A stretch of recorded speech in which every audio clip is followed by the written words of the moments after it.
and dip it into the sexy St. Jeff candle. No Buffs is back. I'm J.E. Skeets here in the Classic Factory, along with my number one, my ride or die, a guy who has never forgotten what hunger feels like, Trey Kirby. Heyo. Yeah, you're right, man. Heyo, indeed. And over yonder, helping us on the ones and twos, it's Eshawa Kid. How y'all doing? Yo, what's up, Ash?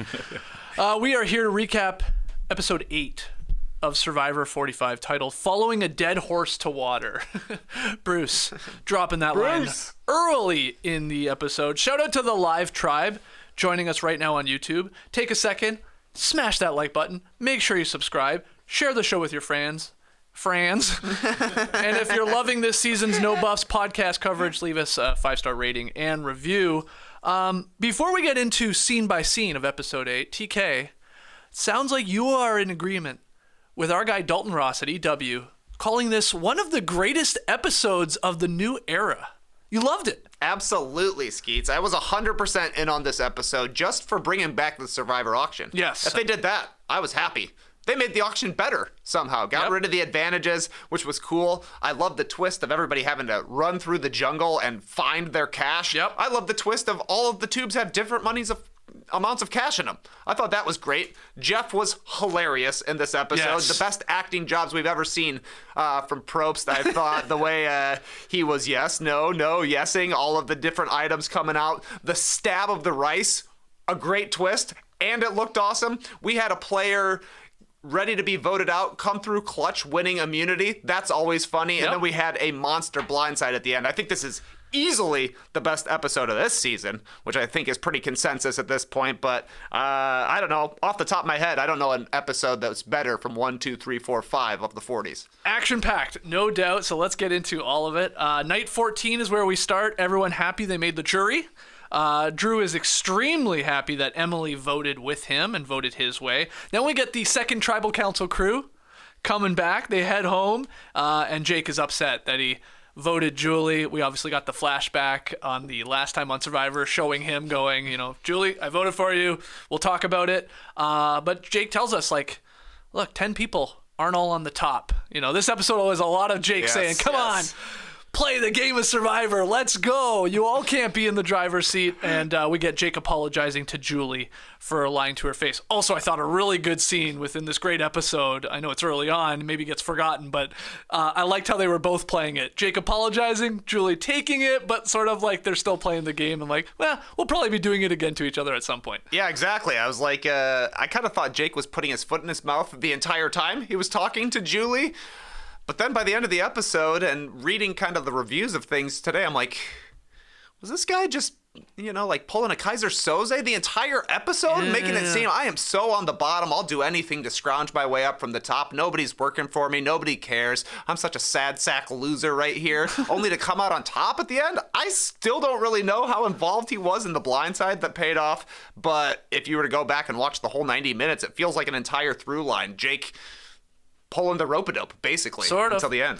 Yeah, day 15 we jump to, we get the girls talking about being the majority. Count them out. 6 women, 4 men. They've got it. Let's run this game. So we get a lot of talking about that. Kendra then thinks the guys are sitting down on the beach, probably talking about it, how there's only 4 of them. And I know, Esh, you've got the photo here, the meme from our guy Sean, but we cut to the guys literally talking about tacos and this meme coming true. The lying in bed meme where the woman's thinking, I bet he's thinking about the women majority, and the guy lying there, eyes open, nope, tacos. they were going through ingredients that they want on their tacos. Very funny. Great editing there from Survivor. But yeah, then the 6 women talk about trying to blindside Bruce, and even Kelly is on board. Very on board, I would say. She's tired of this, sort of being tied at the hip to him, so to speak, and she's ready to cut him loose. They'll see if they can blindside him, and that's sort of obviously another through point of this episode, the idea that they're going to target Bruce. Everybody wants Bruce. Everybody wants Bruce except for Kelly last week. She was campaigning for him to stick around, and it came back to bite her. She kept calling him her anchor in this game, and he drug her all the way to the bottom of the Mariana Trench because it's Jover for Kelly, and it's basically because she didn't let Bruce walk away last week. Also, she made a poor choice on which Reba to target last week at the 12 vote, I thought. So it was kind of mistakes from the previous episode that came back to bite Kelly. But holy crap, was she shocked, and I know we'll get to that. Yeah. That was awesome. That when was she was awesome. seeing, like, we get 3 Jake votes at the end, and then suddenly that 4th one pops up, Kelly. She's like, hold on. And then the next one's Kelly, and she is really going, what the hell just happened? Awesome blindside. Later that day, though, a boat arrives at camp with survivor auction props, I guess. Like, they bring out some big benches with baskets.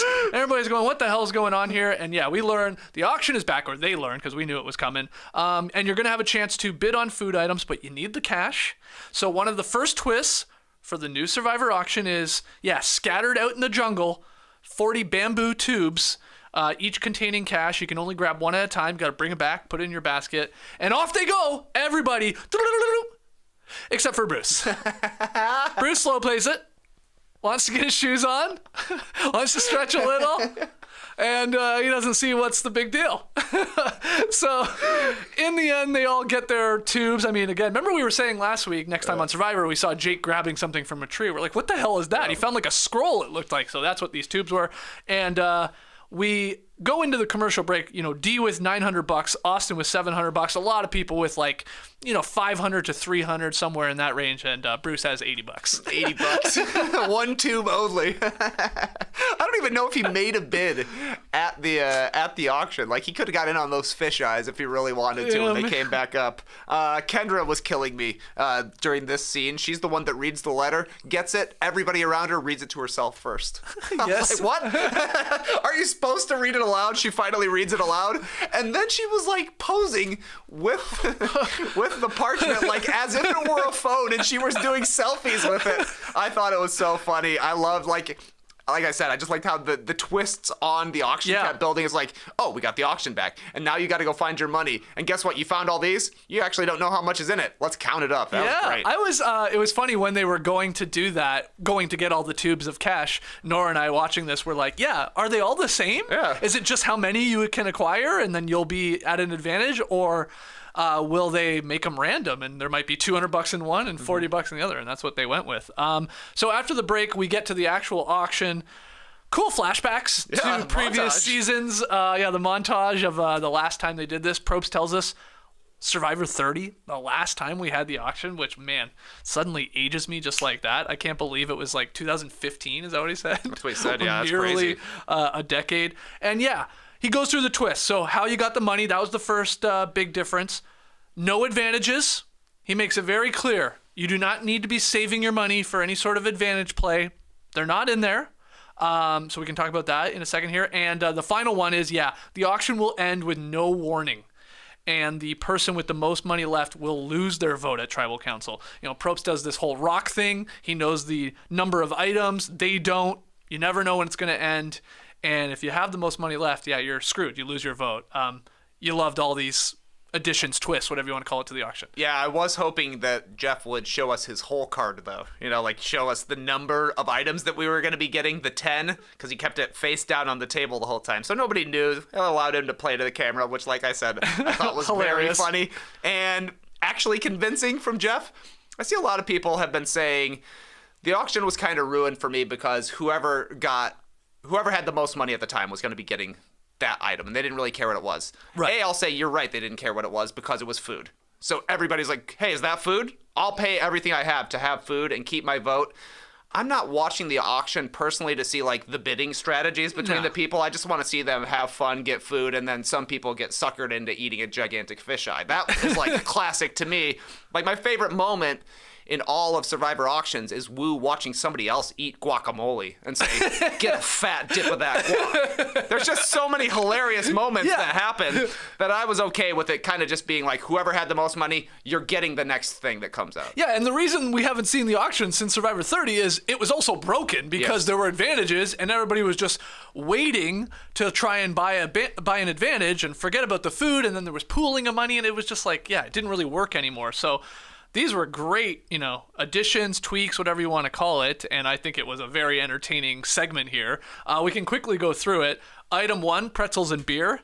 Kendra, right away, $360. I think that's a smart move. That first item, especially with this new twist, you don't want money left over. Just go get something.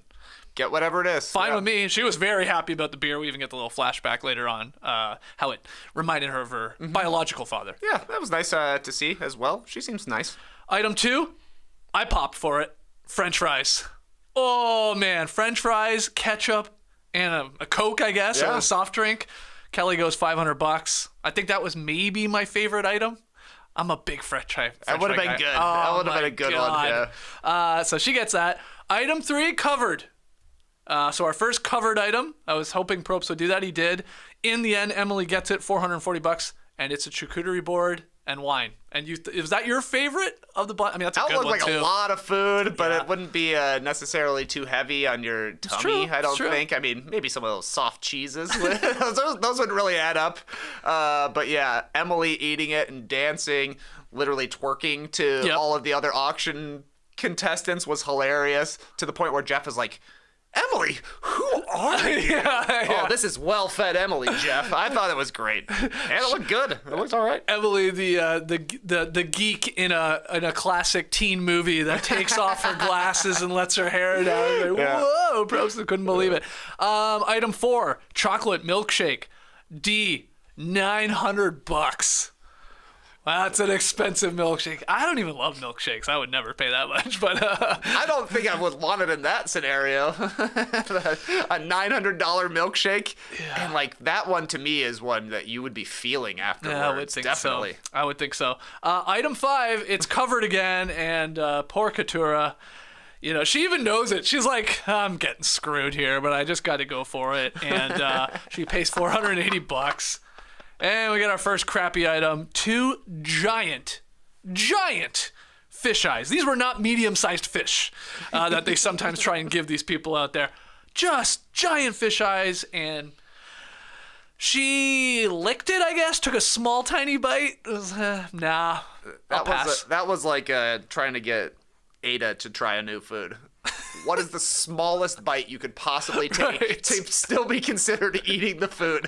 That was awesome. But she knew it, too. She's like, I know this is going to be bad, but I can't switch because then you feel like a fool. I mean, there is a rule. First covered item, always decent, always good. They want to incentivize you to go for it when we see the next covered item. But that usually means the next covered item sucks.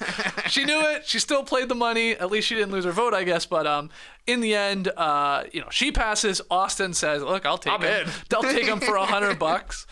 And he goes to town, man, and he gave it a go. And it was disgusting. They almost weren't even showing us. Like, I think we went to a commercial break. Yeah.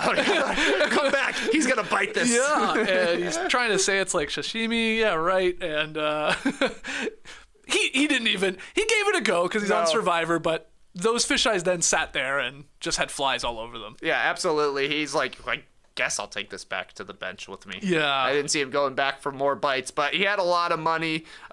He saw the opportunity to do something funny on Survivor, and he took it. Should have been you, Bruce. Should have offered $80. They would have let you have it. Yeah, true. Item 6 covered. It was candy. Drew got that for $520. He was terribly disappointed with that. Very. I can't blame him. He wanted carbs. Yeah. He wanted probably the pizza coming up next, but the candy didn't look that good. Isn't that what he said when he came up? He's like, I've seen a lot of appetizers, Jeff. I'm looking for a meal. Instead of got candy. 80,000 pieces of the worst candy you would ever get from your grandma. Did not look good. Looked like all swizzle sticks. Oops, all swizzle sticks. He ate like one piece. Yeah. Item 7, pizza. Austin had $600 still at his disposal, so he got that. It looked fine, especially as far as Survivor pizza goes. I thought it looked okay. We've seen some crappy Survivor pizza before. Item 8, toothbrush, toothpaste, and mouthwash. Julie got that for $420. Not food. Interesting. That'd be nice. Yeah, I mean, we were talking before we went live here, like, throw some socks in the mix or a nice jacket or something. I don't mind a comfort item, you know, Sure. something like that. Oh, I would think that'd be great. I mean, I guess if the weather was really bad, like a rain jacket or something would be crazy. You can take a 3-minute shower. Yeah, they've done that. We've had that a long time ago. That's a good call. Item number 9, chocolate cake. Jake gets it, $340. The twist of this one, he has to share it with 2 others. They gotta take it down, and I don't know. What do you think that little the hourglass was? Nora and I were debating. Was it minutes? Yeah, probably like 2 or 3 minutes. Yeah, I think so. I can't believe they finished it though, because it looked like Bruce was like, he's just taking like little He's tiny like, hold on, let me tastes. put my shoes on. Yeah, just a taste here and there. But they crushed it. I guess they went back with like handfuls of cake, which was allowed. Yeah, Probst's like, you gotta grab it. I'm gonna pull it away. So he had Julie and Bruce helping him with the cake. Jake did, and then the final one in the end was a peanut butter and jelly sandwich and a margarita. And Kelly gets it for $200. And they called it. Emily was like, that's a margarita. Called it. 100% that's a margarita. I did love to hear them saying, ooh, it looks heavy. The way like Jeff was carrying it, ooh, that one looks fragile. And they were pretty right. Yeah, so in the end, Bruce had the most money left, and he lost his vote. He had $80, and the guy lost his vote. Thanks for playing, man. The guy did literally nothing for like that whole day. Yeah. Everybody else went out and searched, bid on everything. He just sat there, lost his vote. Got a little cake. Yeah. The final thought on the auction here, which we did love, obviously. I'm always terrified they're going to drop this shit when they carry it back to their bench. Yeah. Like the drinks. You know, the margarita, and we had the Coke, and we had the beer. Yeah, it's like, like they're sort of stepping over sometimes to get to the back of the bench. I always wonder, what would they have done? Oh, yeah. I mean, you know, you go to a restaurant, they'll oftentimes bring you out something That's what like, I'm saying. I'm sorry. That's what I'm saying. But do they have an extra pizza waiting? I don't know. And wouldn't Survivor want to be like... Oh. And, like, wouldn't the biggest dick move of all time be like hitting somebody's drink and knock someone's over? Oh, that would be so funny. Somebody do that, please. Ultimate villain move. That would be the ultimate villain move. You just paid $900 for that milkshake, just knock it out of her hand. That would be crazy. Oh, I would love that. So yeah, great auction. So now we go back to the beach, and yeah, Kendra talks about, oh my god, this light is doing our head in here in the Classic Factory today. Kendra talks about meeting her biological father at the age of 18. So we got a little flashback or a little storytelling with Kendra, which I thought was fine. I thought it was fairly quick. It was sweet. Yeah. It was cool. It had to do with the auction there after we came back from the break. Emily talks about not loving the idea of a women's alliance. So the women's alliance lasted, the length of a Survivor auction. She wants to work with Drew and Austin. She says she has stronger bonds. So she's really debating that. And Emily tells Drew that the male targets are Bruce and Jake, and that he shouldn't worry, but there is this women's alliance gaining some steam. What do you think of her decision there to obviously confide in Drew and Austin? I think it obviously proved that they are pretty locked in together after the way last week's vote went. And I think this has been kind of keeping with Emily's character on the show since she had her tough first episode. She has now been the conduit for information between one side and the other. She was with Caleb early on the Lulu tribe as well. And this is what she's doing here. She's got her people she works with. She obviously knows who she trusts the most at this stage in the game. So people are just being a little bit too loose with information around Emily, I would have to say, because they think like you're just kind of a free agent right now. They don't exactly know where she's locked in. Obviously, after this vote, that'll probably change, and she probably won't get quite as much of a flow of information, but she's been using her status as the one leftover Lulu pretty smartly, I think. Yeah, Drew sees all of this information as an opening to try and rope in Katurah to sort of their group and maybe target an old Bello. Drew, Austin, and Julie, actually, they're talking to Katurah. I think they're at the water well, and they're like letting her throw out a name. Mm-hmm. I loved this scene. Like Drew, like, just like as a favor, we will go whatever direction you want to show, our trust in you and you trust you can have in us. And then Katurah, you won't guess the name she throws out. Let's go ask her. Just see what she says. Could be anyone. She obviously says Bruce. It's agreed upon. Bruce it is. See you later, Bruce. Not so fast. We got an immunity challenge on day 16, and it's a good one. Hold on to a rope that is attached to a log containing 1/3 of your pregame body weight. Probst then pulls out the old bag of rice. He's done this before, the negotiations. Around this time, hey, I need 4 of you to sit, and then you can get this rice. It could last you the rest of the game. He's had different variations of his negotiating, sometimes quite severe, sometimes when he started a little more, adaptable. So we get Dee and Emily saying, okay, we'll sit right away. And then suddenly Probst is like waiting for the 3rd or 4th person. They're sort of debating it. Couture's thinking about it, all that. And Probst's like, all right, I'm going to hurry things up here. Takes out a giant knife, like he's Crocodile Dundee, and just stabs the bag of rice underneath the bottom. It's hanging there, and the rice starts pouring out. That's your rice. Yeah. And Drew immediately, he's like, oh my God, okay, I'll sit. And he begs for someone else to be the 4th, and Couture agrees, and then Probst takes down the rice. I thought it was a cool addition. Yeah, it was funny to see Probst do it. He did it well, executed well, and it worked. Like it puts them really on the spot. How badly do you want this rice? Yeah, I thought it was great. I thought it gave us a little bit of insight into what Jeff Probst must be like away from the island. I can't imagine this guy likes wasting time. No. Right? He's like, 39 days too long. We're going to 26. I've had it with this stupid negotiation, waiting for people to step up. Guess what? I'm stabbing a rice in the bag with a sword. That was awesome. He sold it. I thought smart for Drew to hop right in and be like, hey, let's do this. Because obviously he was going to be down for going for the rice, but he knew as soon as that got stabbed, the clock is ticking. Yeah. Let's go. Yeah. So that was a great twist on the negotiation because it kind of lost a little steam, I think, the past couple of seasons. So this was a much better way to do it. Yeah, so 6 people are competing. We got Bruce, Jake, Austin, Kendra, Kelly, and Julie in the challenge. They all make it to the final knot. They were all pretty damn impressive. I mean, Probst was even saying that a couple times. Like, wow, nobody has dropped yet. Kelly eventually drops, then Kendra. And so we go to the final transition, which is no knot. Isometric strength! Probst shouts at us like he's a high school gym teacher. Isometric strength. And, this gets very tough. You can't wrap it. Stop wrapping it around your hand, Jake. I mean, Jake in this entire challenge, entire episode was hilarious. Yeah, Jeff was just yelling at Jake the whole time. Keep your arms straight. Thanks, Jeff. I'll keep it straight. But why weren't you able to bend your arm? I don't feel like that makes it easier. It might make it easier for like a second, but then your arm's gonna, the isometric strength. It's a good point. I don't know. Austin drops, and then Jake, and who am I forgetting here? Oh yeah, down to Julie and Bruce. And Bruce wins it in the end. Julie can't hold on any longer. And we get some an emotional moment from Bruce, a little bit talking about his family and stuff like that. But he's completely ruined all their plans now. He has no vote. He has no vote because he didn't want to rush into the jungle to look for money. And now he has the immunity necklace, so they can't vote for him. And he also has an idol still.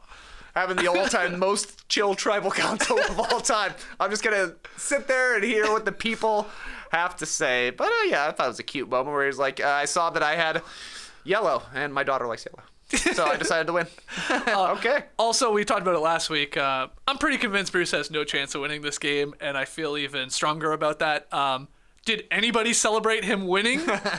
Either right there on the spot or when they get back to the beach and people do the, good job, Bruce. And stuff like that. It was a very muted celebration. Yeah. Like, I know he just ruined their entire plan and everything, but, like, nobody was excited that he won this. Like, nobody. Not at all. I don't think. I mean, part of it is because, he ruined their plan, but they just don't seem to like the guy. A lot of them, at least. Exactly. It seemed like the whole women's alliance was going to be targeting him. And then, obviously, Couture got together with Drew, Austin, and Julie, got them on board with the plan. Yeah. I put in my notes immediately, before the challenge, 2 question marks. That's how you knew it wasn't coming through. Yeah. Plus, Bruce, of course, has a robot grip when he's holding it. He was steady as a rock. Old man strength. So then we get here in the plotting and scheming part. Again, no one very excited about Bruce winning. Bruce has no vote. He has an idol in his pocket. He's got an immunity necklace now around his neck. And I hadn't thought about this, but I thought it was interesting, Emily bringing it up. Would Bruce play his idol for Jake? Because they're talking about pivoting now. Maybe we focus on Jake. Nora and I were debating about a player like Bruce at this part of the game, if he would ever give his idol to someone like Jake. I said no way. And Nora was taking the opposite. sort of side of things going, no, he absolutely would. He is the type of person that would want that adulation and like, I protected you and saved you. So we were going back and forth. He obviously doesn't here, but do you have a read on that? Would Bruce like give his idol to save, let's say Jake or Kelly even? Jake, yes. I think Jake, yes, but probably Kelly, no. And that's a pretty good point. He would love the praise from having done it, but also he's such an old school guy that I kind of think he would want to play it on himself at any possible moment where he feels like he might be the guy who's going home. I saw Kelly was saying today that her big plan was to keep Bruce around and convince him that somebody had knowledge is power, so he should give away the idol and then she could use it. Too complicated, obviously. It would have been a great plan, but didn't get a chance at it. So, I don't know. I assume Bruce will play it on himself. He doesn't seem to put together the long-term strategy of, like, here's how we could use it to screw somebody. Yeah, it's a good debate. People are talking about it right now in the live tribe. Like, does he want a really showy move with it? You could see Bruce wanting that. Bust out a little robot while he hands it over. But you could also see him, I feel like selfish is not the right word. I mean, you got an idol, you should use it on yourself, probably. Like you really should. Yeah. But I feel like he'd definitely do that more than giving it to someone. We will maybe see. So, yeah, Emily brings this up. Kelly's worried about a ricochet vote. Because she is close to Bruce and Jake and like she's sort of in that mix. She's a little worried about it. Kelly and Emily talked to Jake. I thought they leaned in a little too hard into getting him to try and not play his shot in the dark. I didn't think they did that all that smoothly, like how they were trying Definitely to. Not. Yeah, and like Jake obviously sort of saw right through it, but yeah, you agreed with that. Yeah, I mean they were basically baiting him into say a name, then we can go tell that person that he said your name. So I thought pretty smart of him to. He knows he's on the bottom in the first place. That he's only going to put himself even further on the bottom and give people more of a reason by saying any sort of name. So by just kind of waiting it out until some other plan came around, another plan came around. So I thought that was pretty smart by Jake. And, maybe an overplay by Kelly to be trying to get him to say something. But what are you supposed to do? You're talking strat out there. Jake immediately starts looking for an idol. That's got everybody flustered a little bit. And then we get Drew and Austin going to some of the women. And this idea about, hey, forget this Jake vote. Whether Bruce plays an idol for him, whether he's found an idol, all this stuff. What if we pivot to Kelly? Be honest with me. At this point in the episode, did you think this was a classic Survivor red herring where it's just like they give you something else, a little different possible path just to get you thinking during the commercial break before Tribal Council, like, oh, it could be Kelly? Were you convinced that they had something here, or did you think that? And like, nah, this is probably Jake. I thought for sure it was a fake out, Jake out. Oh, that's nice, actually. Jake's out, fake out. Because... I don't know, just how tossed off it felt. I thought was kind of pointless. But we've also heard a lot of people who get eliminated in the new era saying the game is so fast and the game is so short that it's kind of whoever has the last plan is the plan that they go with. You could tell the sun was setting. It was getting to be dusk out on the beach there. So that probably was the last plan. And it stuck. So now, going forward, it's just all about the level of the sun in the sky. So pay attention. You got to pay attention when it's getting dark. Also, I think the reason, and I didn't realize this watching last night until I read some stuff today, but the reason they didn't like lean into that talk and wow, could they vote Kelly? And maybe they sort of just kept it very loosey-goosey and they just sort of slipped it in there is it was beneficial for Kelly to be voted out for Austin. Which means it's beneficial for Drew because they're so 1-2. He now has a full idol because the amulets are both gone. J Maya and now Kelly. Yeah. So I mean, my point is like if they had maybe shown us more of that, maybe had even told us that, then it would have made a lot more sense. Like, oh yeah, there's an opening. Man, this guy could have another full idol here. And maybe they scaled it back a little bit. They turned it down a bit. So it's like people like me in watching it last night, I totally forgot about it.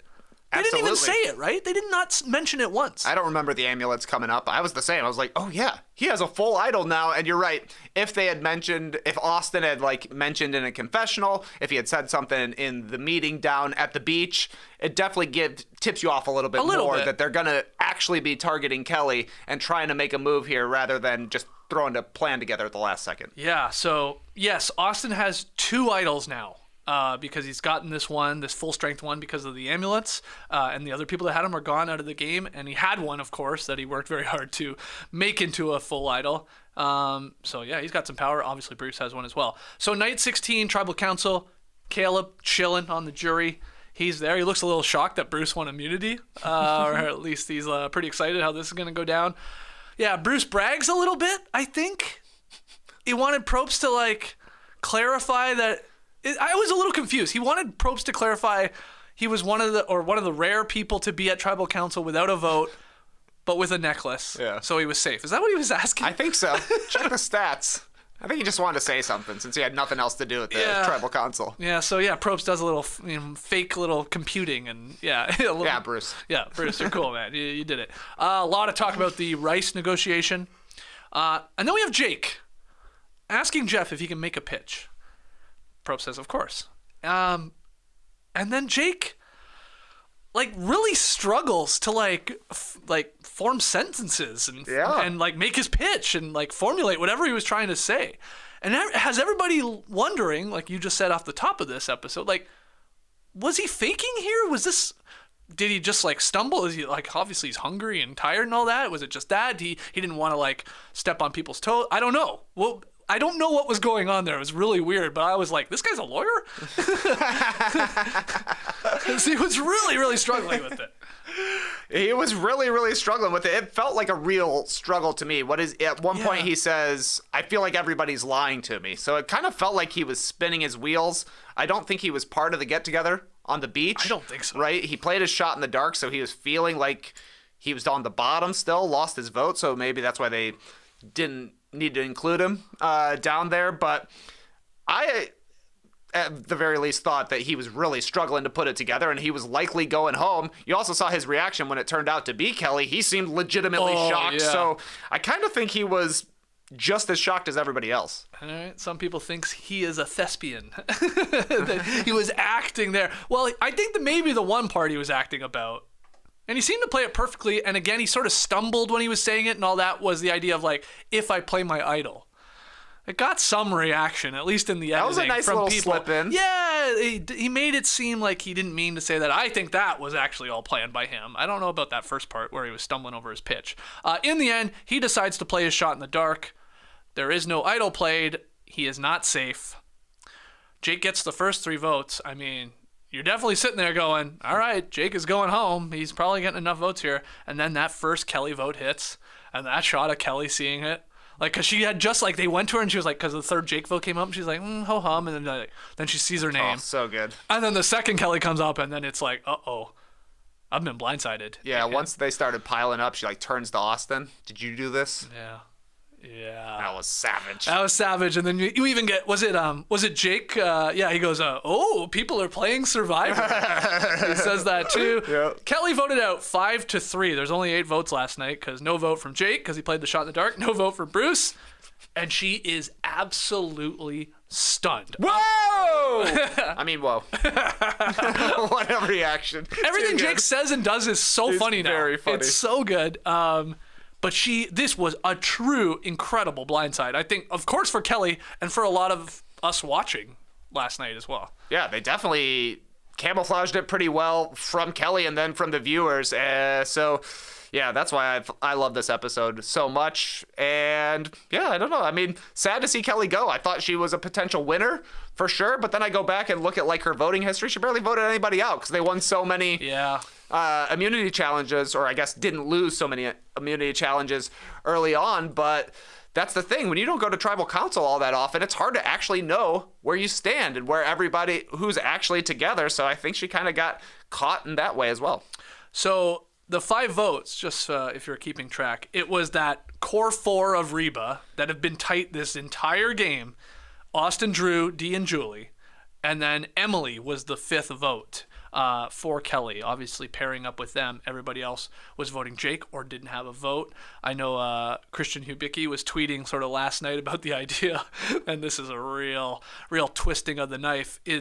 In Bruce not hustling to put on his shoes and not trying to get money at all and having therefore no money and then really no option to even win anything at the Survivor auction, thus losing his vote, him doing all of that really potentially screwed Kelly even more, because you take away a vote like his and there's a more of an opening to do the blindside, because you just don't need as many numbers on that particular side. Then there's Jake playing the shot in the dark and all that too. But I was like, oh yeah, that was Bruce's number one, and he sort of accidentally really screwed her, because it allowed them to like pull off. You just needed 5 in this situation after Jake did the old shot in the dark. Yeah, Kelly should have either gotten rid of Drew, or should have either gotten rid of Bruce last week when everybody wanted to get him, or more importantly, gone after Drew when she had a chance. The Sifu vote was a waste. Yes. Basically, I mean, he wasn't going to win.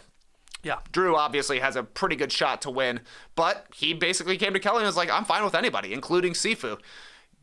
That 4, I think that Bello, the Blue Tribe, just must not realize how locked in the Core Four of Reba is, because Reba got rid of 2 of their own right away, so maybe that threw him off the scent. Yeah. Bello, though, is obviously not together. Bruce loved Kelly. Kelly did not love Bruce. Bruce and Katurah obviously do not like each other. Right. Jake and Bruce are close. The girls are close, but they're very scattered, and I think the lack of them actually having to vote at any point together proved that they actually weren't totally together here, and it came back. So yeah, Kelly, I thought her mistakes were from last week's episode, and they came to roost this episode. I think what we're setting up for here moving forward, and it's going to be chef's kiss if it comes true, is this entire season has been about Katurah hating Bruce not really caring for Katurah. Like you said, old Bello sort of fracturing, not really together.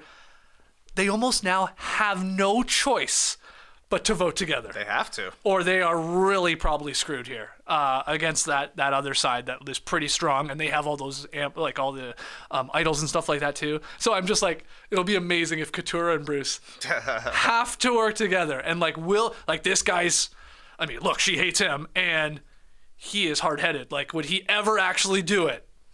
And so I can't wait to see. But I got a weird feeling that's where we're going to go here. They need each other. Yeah. At this point. And maybe try and get Emily back and all that. But what an episode. What a tribal council. It was a good one. That was a great episode. It was a good one. Let's take our first break. When we come back, we're going to get into some tree mail. Again, talk about the episode still a little bit more, answer a few of your questions, and we have some Survivor news, so don't go anywhere. When you hear that, it can only mean one thing. We're going Shopify mode. Shopify is the global commerce platform that lets you sell at every stage of your business. From the launch your online shop stage to the first real-life store stage, all the way to the did we just hit 1 million orders stage? Shopify's there to help you grow. Whether you're selling scented soap or offering outdoor outfits, Shopify helps you sell everywhere. From their all-in-one e-commerce platform to their in-person POS system, wherever and whatever you're selling, Shopify's got you covered. Shopify helps you turn browsers into buyers with the internet's best converting checkout, 36% better on average compared to other leading commerce platforms. And you can sell more with less effort thanks to Shopify Magic, your AI-powered all-star. No matter how big you want to grow, from big to quite big to very big, Shopify gives you everything you need to take control and take your business to the next level. Shopify powers 10% of all e-commerce in the US, and Shopify's the global force behind Allbirds, Rothy's, and Brooklinen, and millions of other entrepreneurs of every size across 175 countries. Plus, Shopify's award-winning help is there to support your success every step of the way, because businesses that grow with Shopify. Sign up for a $1 per month trial period at shopify.com/nodunks, all lowercase. Go to shopify.com/nodunks now to grow your business no matter what stage you're in. Shopify.com/nodunks. This show is also sponsored by BetterHelp. The holidays are a time for family and cheer, but it can be overwhelming as well. Maybe you're worried about managing your workload and trying to get some time off approved. Maybe you have to navigate some family conflict. Maybe you're stressed about gift giving and the financial strain it can put on your family. Maybe you just struggle with seasonal blues. The point is, this time of year can be a lot, and it's natural to feel some sadness or anxiety about it, but adding something new and positive to your life can counteract some of those feelings. Therapy can be a bright spot amid all of the stress and change. Something to look forward to and make you feel grounded. Give you the tools to manage everything going on in your life. If you're thinking of starting therapy, try BetterHelp. It's entirely online. designed to be convenient, flexible, and suited to your schedule. You just fill out a brief questionnaire to get matched with a licensed therapist, and you can switch therapists at any time for no additional charge. It's easy and definitely worth giving a shot. So find your bright spot this season with BetterHelp. Visit betterhelp.com/nodunks today to get 10% off your first month. That's BetterHelp, HELP.com/nodunks. All right, breaking down a very fun episode of Survivor, episode 8 from Survivor 45. Everybody in the live tribe, do us a favor if you haven't, hit the like button and make sure you subscribe to Mo Buffs. Mo Buffs. We were watching Mo Verney clips recently, hence the Mo Buffs. Let's get to Tree Mail. Get Mo Verney on Survivor. Oh my God. Canadians are allowed now. I'm in. That would be amazing. All right. Our first one here. It's a comment. It's from Belle. Fisheye ASMR gets a big no thank you please from me.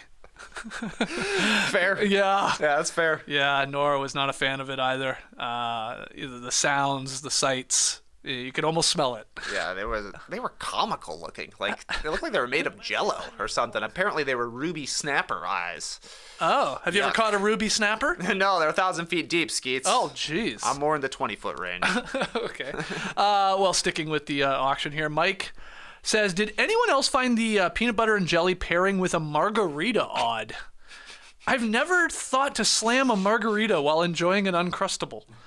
Also, what beverage would you guys recommend to pair with two fat fish eyes? So, two parts to this one.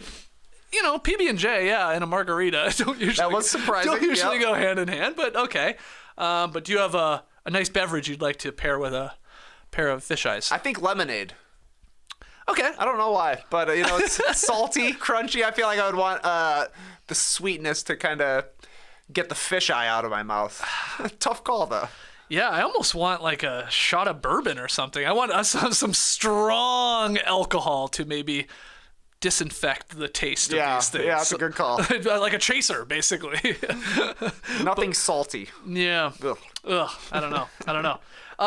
Sean, he had that funny meme early on, but he wrote in, the fix to the auction was great, but, there's a but, they need a more 50-50 split on good items to bad items.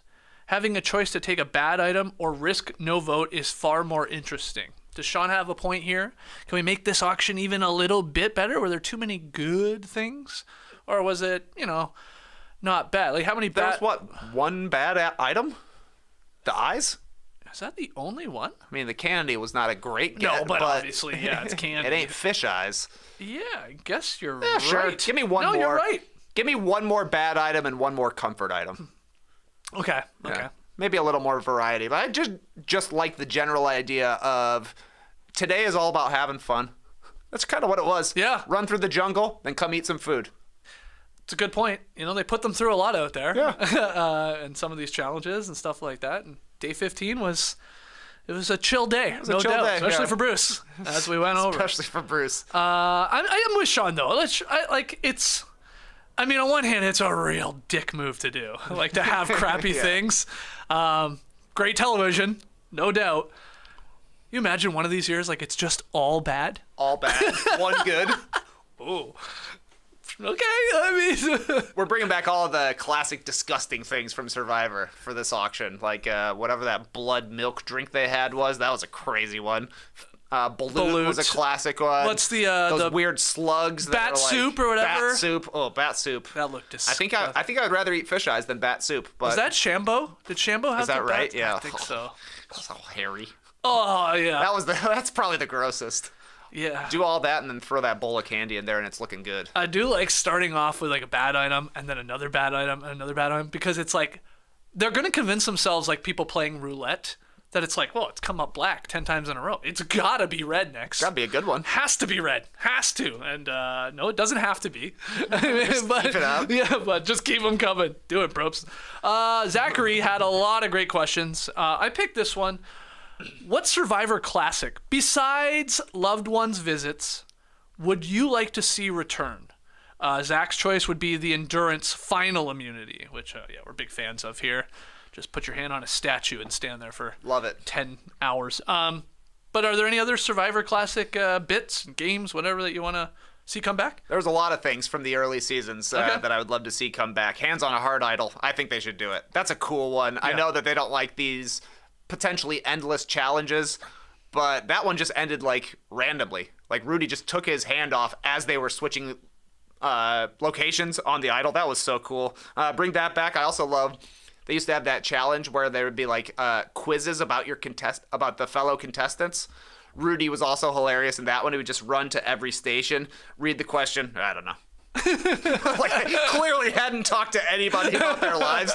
That was hilarious. How about hiding an immunity idol at the challenge? We haven't seen that yet this season. I always like seeing whoever's sitting out have to figure out a way to try and scavenge their little things. Yep. That'd be okay with me. Okay, these are great answers. I like all of them. Let's hear from the people here in the live tribe. What other classic Survivor things would you like to see return? Yeah, loved ones visits. I actually got excited when that bench showed up on the beach in that boat. I mean, we knew the auction was coming, don't get me wrong, but like it almost there was envelopes where they obviously then I think, put their money and all that. Right, yeah. But I was like, at first I thought they were letters. I was like, oh, are there letters in here from loved ones, and like you're gonna have a choice or stuff like that? Would be sort of cool too. But no, in the end, it was just to put. It was their wallet. That's just a wallet. Yeah. Do you get to keep that? Probably. Plunge Father says, "I need more product placement. Need some old movies." Yeah. Jack and Jill Get Married or whatever that Adam Sandler movie they had in, or a Pontiac Aztec. Oh yeah. Whatever the weirdest looking car that's available on the market, you can win it on Survivor. How about Jeff doing crazy stuff with the final votes heading to Tribal Council? Like skydiving with votes. Yeah, that's for sure. They do it right away now, though, the reunion, right? Like they read the votes there, so he doesn't have a chance.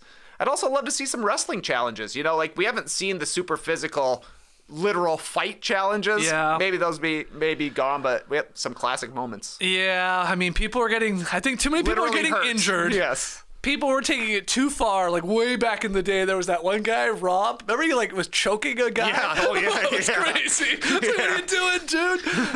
So I think that's why they got rid of that stuff. But nighttime trivia challenge, Gabe wants to see. That was a fun one. Hannah Banana says, "What about a night on a yacht as a reward?" That used to be a great classic. Go hang out with Cochran. I'd like to see somebody bring back season 1 Sean's voting process, just alphabetical. Would anybody catch on? I don't know. Wow, I would hope they would, but people would be like, "No way, somebody's doing that." No way somebody's doing that. Wouldn't make sense. Okay. One thing I don't think they'll bring back. I was researching like things Survivor should bring back. Season 2. Part of the loved ones thing was them sitting at a computer instant messaging with their family. Like Jeff pulled up an iMac. I don't think they'll do that anymore. No, I don't think so.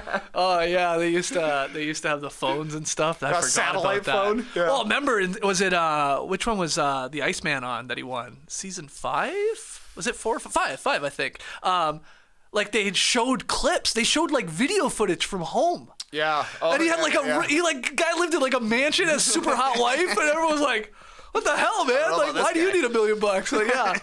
Oh yeah, do that. Car giveaway. A lot of people are saying. Remember the curse of the car? Curse of the car. Yeah, that was always fun. Real. Good stuff. Great answers from everybody there. Lots to bring back. We got some Survivor news here as we pivot away from Tree Mail. CBS confirmed this week that Survivor will continue with 90-minute episodes next season, which is set to premiere on Wednesday, February 28th, 2024. We know when Survivor 46 is going to be back. The first 2 episodes of Survivor 46 on the 28th of February and March 6th, they're going to be 2-hour feature-length episodes. And then the show goes back to 90 minutes. But 90 minutes is sticking. I guess Amazing Race as well, if you're into that. Are we a fan of this? I think the 90-minute episodes have been great. I don't feel like we've had one that has dragged so far. We're getting to see a lot more tribal life, a lot more beach life. We actually know like the relationships between these people for the most part, and who has been in alliances and who's been working together, so I'm all for it. And yeah, it makes sense. 90 minutes Survivor, 90 minutes Amazing Race. We don't have to see any more previews for something like Tough as Nails.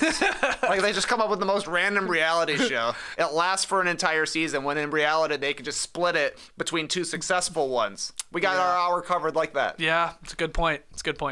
So that's great news. And February 28th, I mean, it honestly feels like right around the corner. Feels like yes, indeed. There's not going to be that much of a break. I guess it'll be about a 2-month break. 2 months. Because this will end before the end of the new year. Like right around Christmas, I think, Christmas? yeah. Okay. Wow. Whew. And then in other news, Survivor fans were obviously pissed. You know, I think you can include ourselves in this. When 2 of the first 4 eliminated this season, Hannah and Sean, they both decided to quit the game. Probst was surprised. He was disappointed. But he still went through with that ceremonial torch snuffing with both of them. Well, according to Dalton Ross at EW, future quitters will not be so lucky. Probst said this on Kelly Ripa's show with her husband, Mark, I think. Is that who she's doing it with? Kelly and Mark? I didn't know that guy. Anyway, yeah. Probst said, I want to declare right here on your show that from this point forward, if you are a Survivor player and you quit, your torch will not be snuffed. That's over. To get your torch snuffed, you got to play the game. And the reaction from the crowd? Crickets. I don't think there were a lot of Survivor fans in attendance for that Kelly and Mark show. Nobody, even Probst realized, not quite the reaction I thought I might get. And he was like, he's like, it's sort of a big deal if you're a Survivor fan. Is it a big deal? Do you like this decision? Yeah, I like it. When we had our 2 quits this year, we were like, Jeff's being too nice to these people right now, and he definitely has been. So I don't know if this will discourage people from quitting. It doesn't happen all that often. In reality, I think he said like 1% of contestants or something like that. Less than 1%. Yeah, I was like, that actually seems high now that I'm saying it out loud. Yeah. But it just happened that 2 happened in the very same season, which is certainly rare. I guess we did have that one episode way back when 2 people quit in the same episode. But he was really angry at that. He's mellowed a little bit angry at this point. So, yeah, I think this is good. Yeah. Again, this is for Survivor geeks like us. Like, you don't get your torch snuffed. You just leave it. Just burns forever. That's right. He should pick it up and break it over his leg. Oh, or how about he's got a knife on him? Maybe scar them. Like almost branding them. Shame. A quitter brand. Yeah, just like a little, like he just puts a little X on their arm or something like that. They're crying. They're holding. Everybody else holding them down. A little dark maybe, but I think there could be something there. He did say, because this came up because like, why are all these people quitting? What's going on here? Like with your casting sort of. And Probst said the one thing you can't test for in all the psych testing is all the real elements. The rain, the bamboo that you're sleeping on, I think he assumed, or he meant, and the snakes and all that, which is fair. The snakes. Yeah, the snakes. They should start testing for snake readability. Like, we'll put you near a bunch of snakes and see if you freak out. If you don't, you make it to the island. I Googled really quickly Kelly Ripa, Mark Consuelos. Yeah, that's his name. Yeah, so the crowd didn't pop for the Survivor reveal on the episode, but I bet they popped for Kelly Ripa reaches down Mark Consuelos' shirt on live. He's quite fit, this man, isn't he? This guy's jacked. Get him on Survivor. Get him on the challenge. Wow, blood versus water. Get both of them on there. They are married, right? Do I have that right? Well, I gotta Google this now too. I think they are. All right, I'll put in married. I'm pretty purple Kelly. Will she be a purple Kelly? She'll get that. May 1st. They've been married for a long time. Nice. May 1st they got married? 1996. I forgot to say that part. Oh. It wasn't just the day and date. I was like, holy crap, they got married and then we're like right into hosting a television show tomorrow. Slow down. But okay, that makes sense. You have never reached down my shirt while we record episodes. All right, that's some great news. If you quit, you don't get Probst snuffing out your torch. Sorry. Now I almost can't wait to see what happens. Yeah. What will go down?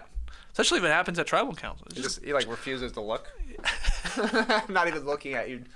Yeah, we did. We joked that they had to like go the other way. Remember? And like, you shouldn't be able to go that way.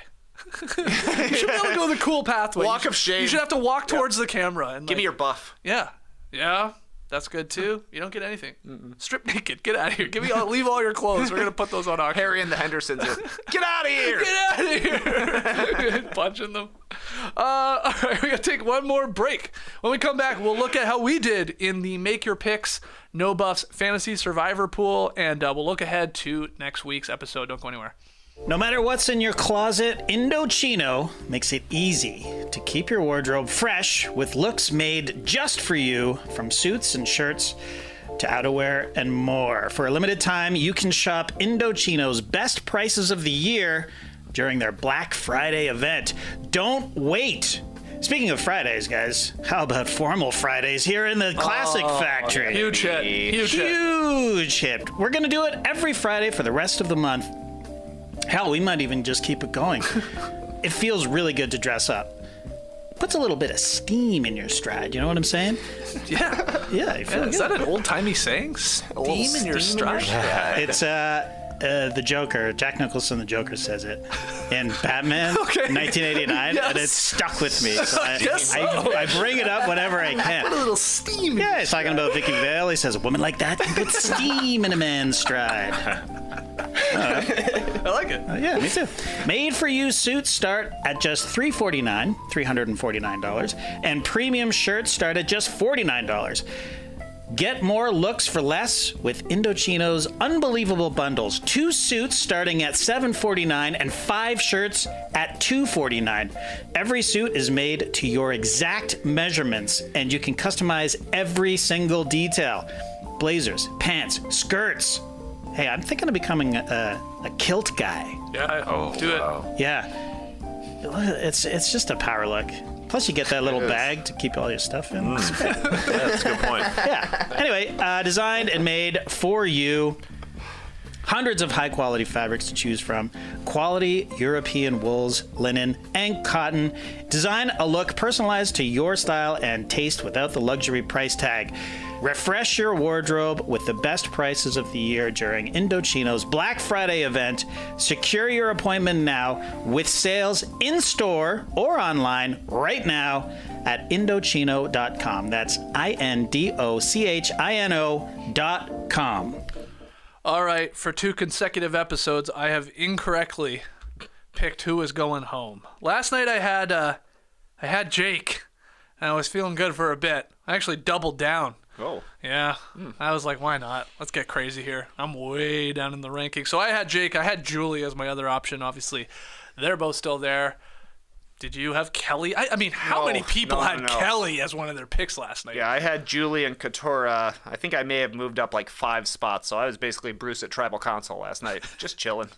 Good for you. At least you moved up.